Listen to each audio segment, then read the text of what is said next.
Cheers. All right, settle down, fun's over. Time for the speeches. Thank you all for coming.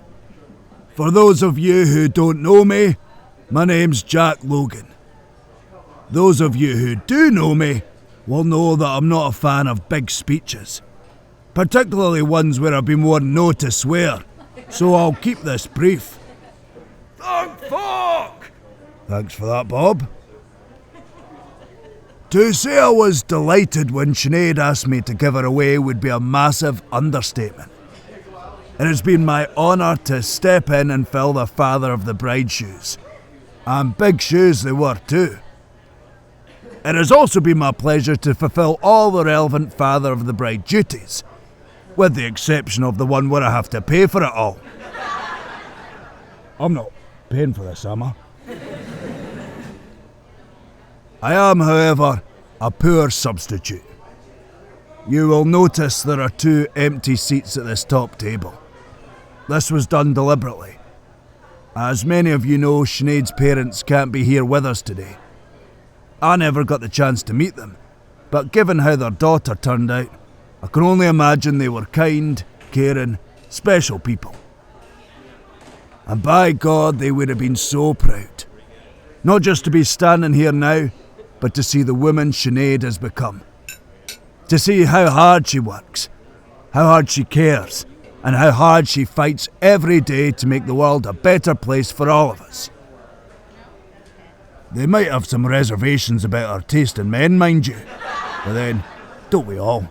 Cheers, boss. No bother, son.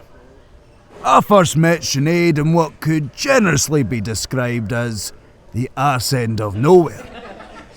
I'd just driven up from Glasgow to assist in a missing child case, and was, let's be honest, shocked by some of the incompetence on show from the local team. Seriously. One of them tried picking up a sheep. And I thought, aye well, it looks like we won't be getting this kid back alive then. No? That's probably a Polish joke. Fair enough. And then Sinead turned up. And I knew then, right then, that moment I met her, that she was something special. You get to be a pretty good judge of character in this game, and I could tell in that moment that she was one of the good ones. I'm a firm believer that you're only as good as the people you surround yourself with. So I set my sights on her there and then. Professional, I mean. Nothing untoward or... Where was I? Oh, I set my sights on her not because I wanted to lift her up, but because I knew she'd lift the rest of us. I knew she'd make us better. And she did. She has. I am a better man for having known you, Sinead. We all are. Tyler less so. Obviously there's no hope for that useless bugger. But the rest of us have been made better just by being around you. Speaking of Tyler, it's safe to say that I wasn't the only one Sinead made an immediate impression on. You could see it in his wee face, the moment he met her. It was one of those rare moments where you actually saw a light switching on.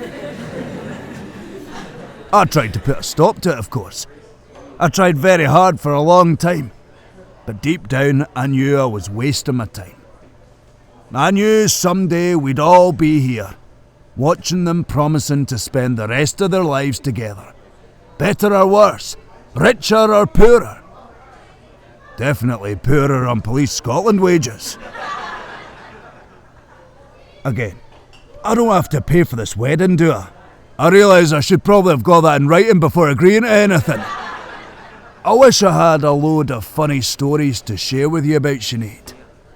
I wish I could tell you about her skint knees and first boyfriends, about the state of her childhood bedroom, and how excited she used to get on Christmas morning. But I don't have these stories, and they wouldn't be mine to share even if I did. Those belong to another man. A man who I know would have given anything and everything to be standing here now, saying better words than these more eloquently than me. The anecdotes I do have are probably less suitable for a family audience. Suffice to say, if anyone's thinking of getting drunk and disorderly tonight, you might want to do it out of Sinead's eyeline. I've seen her fighting dirty, and wouldn't wish it on my worst enemy. I didn't know Sinead the wee girl, or Sinead the teenager. Maybe that's for the best, right enough. I hear she could be opinionated. Not that she's changed much on that front, mind you. But I am fortunate enough to know Sinead the woman. The best detective constable I've ever worked with, bar none. Present company very much included. Don't mind me, eh, boss?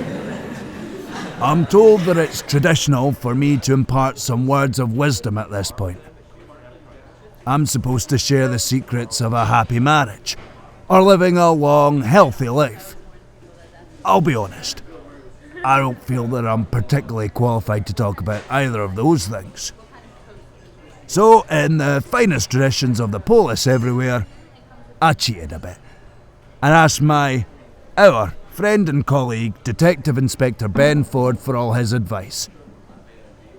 Partly because he's much older than I am, but mostly because if anyone knows the secret to a long, happy marriage, it's him and his late wife, Alice. This is what he said. Hold hands, share worries, laugh together, cry together, be friends first and foremost. Be honest when you should be, and lie when it's kinder. Lift each other always. The world can be cruel and life can be hard. So stand together, side by side, and face them down. Creating a successful marriage is a lot like farming. You have to start over again every morning, no matter what storms are raging or how much easier it might be not to.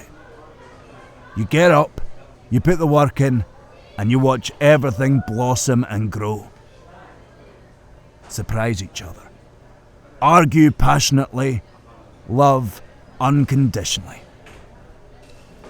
And Tyler, for God's sake, son, agree to everything and do as you're told. Trust me, it's easier.